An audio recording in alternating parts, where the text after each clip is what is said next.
Mga master, okay lang bang? Huwag niyong skip ang mga ad sa aking mga video kung okay lang mga master. Salamat sa solid na suporta po. Yon, what's up mga masters? Nandito na naman tayo sa panibagong araw, panibagong kabanata na naman ang pagsasama-samahan natin ngayon guys.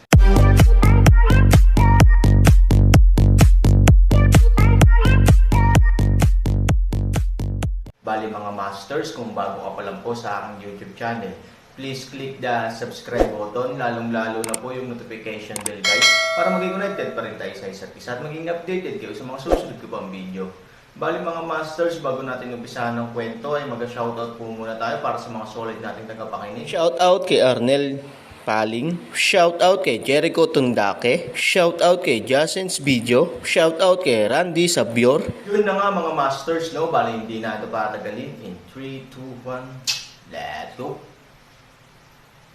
Mga masters, 3 video po araw-araw ang i-upload natin. Ang bagong yugto ni Daryl sa Storytelling Channel sa YouTube mapapakinggan. Ang bagong kabanata, sa pag-alis ng 3 general mula sa lahi ng demonyo at isang elf sa lugar ng mga mangkukulam na sila. General Allen, General Denki, General Cassandra at Charlie. Ilang minuto ang lumipas, si General Oliver ay biglang naisip ang kanyang sundalong mula sa lahi ng mga elf, habang binibigyan sila ni Sophie ng mga elixir. At ito ay nagsalita. Bumalik na ba ang sundalo na inatasan ko silipin ang masukal na damuhan sa labas ng lungsod ng mga mangkukulam na elf? Sabi ni General Oliver. Sumagot ang mga sundalong elf at sinabi, General Oliver, hindi pa rin siya nakakabalik sa mga oras na ito. Nang marinig ito nila Sophie at General Oliver, si Sophie ay nagsalita, General Oliver, may isa pang sundalo ang hindi nakakabalik sa lugar namin mga mangkukulam. Tanong ni Sophie. At maya-maya sumagot si General Oliver. Oo Miss Sophie, kanina bago mo kami tawaging lahat upang bigyan ng mga elixir. Inatasan ko ang isang sundalong elf upang tignan ang masukal na damuhan banda roon. Tinuro ni General Oliver ang lokasyon kung saan nila iniwan ang isang sundalo mula sa lahi nilang mga elf. Dahil nakadama ako na parang may mga nilalang na nagtatago roon. Sabi ni General Oliver kay Sophie. At nang marinig ito ni Sophie, siya ay agad na nagsalita.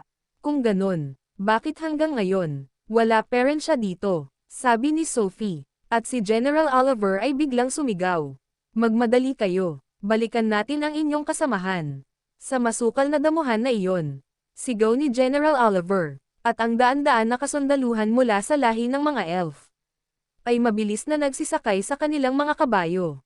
At si Sophie ay nagsabi, sasama din ako General Oliver. Nang marinig ito ni General Oliver, si General Oliver ay mabilis din sumakay din at hinawakan niya ang kamay ni Sophie at ito ay kanyang sinakay sa likuran niya gamit ang kabayong puti. At ang lahat ay mabilis na nagtungo sa kung saan nila naiwan ang kanilang kasamahan na sundalong elf. Nang makarating na sila sa tapat ng damuhan, nagsalita si General Oliver. Magsihanda kayong lahat. At biglang nagtalaga si General Oliver ng 10 sundalo na pasukin ang masukal na damuhan. Kayong 10, tignan nyo ang masukal na damuhan na iyan. Hanapin nyo ang inyong kasamahan. Sigaw ni General Oliver. At si Sophie ay bumaba sa kabayo ni General Oliver at sinabi, baka may nangyari na sa kanya. Hindi kaya tama ang kutob mo General Oliver na may nagmamasid sa masukal na damuhan na iyan kanina? Sabi ni Sophie. At nang marinig ito ni General Oliver, ito ay lubos na nagalit. At ito ay sumigaw ulit.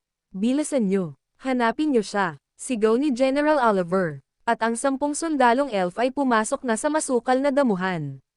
Ilang minuto ang lumipas may isang sundalong elf ang sumigaw. General Oliver, nandito siya, ngunit wala ng buhay. Nang marinig ito nila Sophie at General Oliver sila ay gulat na gulat. Ano, tama nga ang hinala ko. May mga nilalang na nakatago kanina dito. At ang daan-daan na sundalong elf na nasa tabi ni General Oliver ay inatasan niya. Kayong lahat, kalughugan nyo ang buong lugar ng mga mangkukulam na elf. At kayo na nandyan sa masukal na damuhan. Dalan nyo dito ang katawan ng inyong kasamahan. Sigaw ni General Oliver sa galit na tono. Kailangan malaman ito ni Master Ken. At mabilis na bumaba si General Oliver sa kanyang kabayo. At ito ay lumipad, upang puntahan si Master Ken na nakalutang sa hangin. Mabilis na lumipad si General Oliver at ito ay nakarating sa harapan ni Master Ken at nagsabi. Master Ken, may nangyaring masama, sabi ni General Oliver. Nang marinig ito ni Master Ken siya ay nagulat at sinabi. Ano ang sinabi mo General Oliver? Ano ang nangyari? Nang marinig ito ni General Oliver siya ay sumagot agad-agad. Master Ken, patawad. Ang isa kong sundalo ay nakita sa masukal na damuhan na iyon na wala ng buhay. Tinuro ni General Oliver ang lugar na pinagtaguan nila General Allen, General Denki, General Cassandra at si Charlie. Nang marinig ito ni Master Ken ay biglang kumunot ang mukha nito at hindi umimik. At si Master Ken ay mabilis na nagtungo sa lugar na tinuro ni General Oliver. At si Sophie nang makita niya ang figure ni Master Ken na papalapit sa kanila. Siya ay nagsalita, Master Ken. At si Master Ken ay nakarating na sa tapat ng masukal na damuhan. At ito ay nagsalita, General Oliver, paano nasawi ang isang sundalo natin? At maya-maya ang 10 kasundaluhan mula sa lahi ng mga elf ay lumabas na sa masukal na damuhan. Dala-dala ang katawan ng isang sundalong elf na wala ng buhay. Nang makita nila Master Ken ang katawan nito, si Master Ken ay sumimangot at nagalit. Paano nangyari namatay ang sundalo na ito? General Oliver, ano ang nangyari? Sigaw ni Master Ken sa galit na tono. At si General Oliver ay medyo kinabahan sa mga oras na ito. Dahil ang galit ni Master Ken ngayon ay hindi mapaliwanag. At si General Oliver ay nagsabi, kanina Master Ken sa aming pagpapatrol sa lugar na ito, may naramdaman ako na kakaiba, na parang may nakatingin sa amin. Kaya inatasan ko ang sundalo na ito upang silipin ang loob ng masukal na damuhan na iyan. Ngunit, si Miss Sophie ay tinawag kami upang bigyan ng mga elixir. At ang sundalo na ito ay naiwan sa loob. Sabi ni General Oliver. Nang marinig ito ni Master Ken siya ay lubos na nagalit. Bakit hindi niyo siya inantay makalabas? At General Oliver, bakit hinayaan mo na iisang sundalo lang ang pinapasok mo sa masukal na damuhan na ito? Alam mo naman na iba ang lakas ng mga nilalang na iyon na mula sa lahi ng mga demonyo.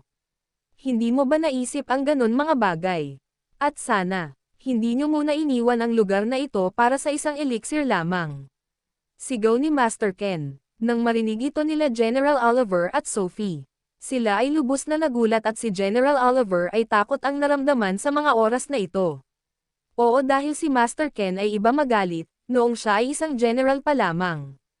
At si General Oliver ay isang sundalo pa lang. Si Master Ken ay masyadong mahigpit, at ito ay masyadong nakakatakot kung ikaw ay magkamali sa kanyang utos. Ikaw ay agad-agad na papatayin nito. Ganon kabagsik dati ang pag-uugali ni Master Ken, noong siya ay general pa lang, dahil para kay Master Ken. Kailangan maging matalino at nasa tamang pag-iisip lagi ang kanyang kasundaluhan upang magwagi ito sa labanan. Kaya ganito na lang ang takot ni General Oliver sa mga oras na ito. At si Sophie ay biglang bumulong sa kanyang sarili. Ganitong pala magalit si Master Ken. Hindi ko naisip na kaya palang magalit ng isang pinuno ng mga elf tulad ni Master Ken. Sa aking pagkakilala sa kanyang, siya ay isang mahinahon at laging kalmado ang pagkatao ni Master Ken. Sa bagay iba ang sitwasyon ngayon, sabi ni Sophie sa kanyang sarili. At si General Oliver ay biglang lumuhad at sinabi, humihingi ako ng patawad Master Ken sa aking kapabayaan. Patawad Master Ken. Sabi ni General Oliver habang ito ay nakaluhod sa harapan ni Master Ken. At si Sophie ay biglang nagsalita. Master Ken, patawarin niyo na si General Oliver. Kung totoosin ako talaga ang may kasalanan kung bakit sila umalis. At maiwan ang sundalo na ito sa lugar ng masukal na damuhan na iyan.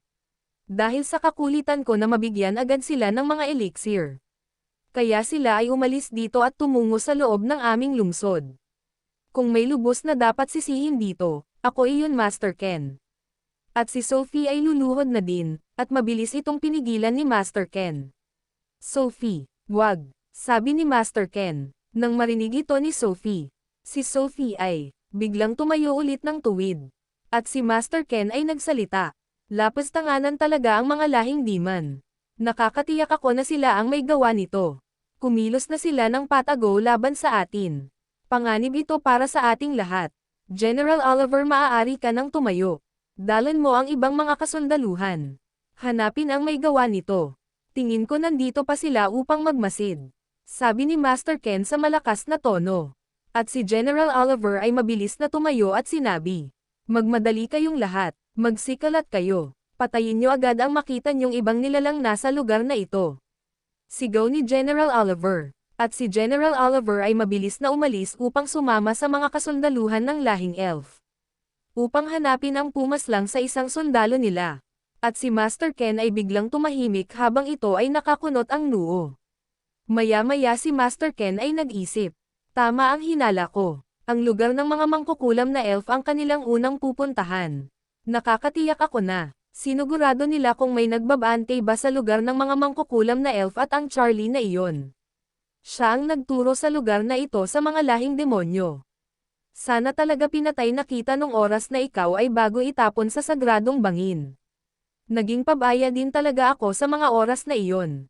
Sabi ni Master Ken sa kanyang sarili. At si Sophie ay hinawakan ang kamay ni Master Ken, dahil nakikita niya na biglang hindi umimik si Master Ken. At naisip ni Sophie ito ay galit sa kanyang. At maya-maya nagsalita si Sophie at sinabi, "Lolo, patawad. Dahil sa akin, nasira ang pagbabante ng mga kasundaluhan. Kung hindi ko sila tinawag upang bigyan ng elixir. Sana sa mga oras na ito, maaari na nilang mahuli ang mga lahing demon na nagmamasid sa aming lugar. Humihingi ako ng tawad sa aking nagawa, Lolo." Sabi ni Sophie. At ang mga mata nito ay nais umiyak. Oo, sinisisi ni Sophie ang kanyang sarili sa nangyari. Dahil kung hindi dahil sa kanyang ginawa, hindi makakatakas ang mga pumatay sa isang sundalo ng mga elf. At alam nila na ang may gawa nito ay ang lahi ng mga demonyo. Tuldok, maya-maya, nang marinig ni Master Ken ang boses ni Sophie na humihingi ng tawad. Ito ay bumalik sa kanyang ulirat. At hinawakan niya sa ulo si Sophie at sinabi, "Wala kang kasalanan, apo. Hindi mo dapat sisihin ang sarili mo. Maganda ang iyong hangarin na bigyan ng mga elixir ang mga kasundaluhan ni General Oliver, at walang may gusto sa nangyari ngayon. Sadyang tuso lang talaga ang mga lahi ng mga demonyo. At nakakatiyak ako, na si Charlie ang may gawa ng lahat ng ito. Tiyak ko si Charlie ang nagdala sa kanila sa lugar ng mga mangkukulam na elf. Dahil walang sino man ang nakakaalam ng lugar na ito na ibang nilalang. Kung hindi ang lapas-tanganan na elf na iyon. Pinagkalulo talaga tayo ni Charlie sa lahi ng mga demonyo." Sabi ni Master Ken, sa mahinang tono. At maya-maya si Sophie ay nagsalita, "Lolo, gusto ko din magpatrolya. Gusto ko makita at mahanap ang gumawa nito. At ang Charlie na iyon. Sigurado din ako na kasakasama siya ng mga lahing demonyo na tumungo dito. At sa oras na mahanap ko siya, ay agad-agad ko itong papatayin na." Sabi ni Sophie sa galit na tono. Nang marinig ito ni Master Ken, agad itong nagsalita, "Hindi mo na kailangan gawin pa iyon. Masyadong mapanganib kung sasama ka sa pagpapatrolya. Dahil tuso ang mga lahing demonyo. At ang kanilang lakas ay hindi rin basta-basta. Mas maganda, bumalik na tayo sa loob ng inyong lungsod. At sabihin sa iyong lola ang lahat ng nangyari dito. Sabi ni Master Ken. At nang marinig ito ni Sophie, wala na itong nagawa, kaya ito ay sumunod na lang sa gusto ni Master Ken. At nang aalis na sila, biglang nagsalita si Sophie at sinabi, "Lolo, iiwan na lang ba natin ang katawan ng sundalong elf na ito dito?" Sabi ni Sophie. Yun na nga mga masters, no? Bali panibagong kabanata na naman yung natapos natin ngayong gabi. Muli, maraming salamat po talaga sa walang sawang suporta po sa aking YouTube channel na talagang inaabangan nyo po ang bawat upload ko po. Bali mga masters, magkita-kita ulit po tayo bukas ng gabi at ngayon po ay magpapaalam po muna tayo. Bali mga masters, bye-bye!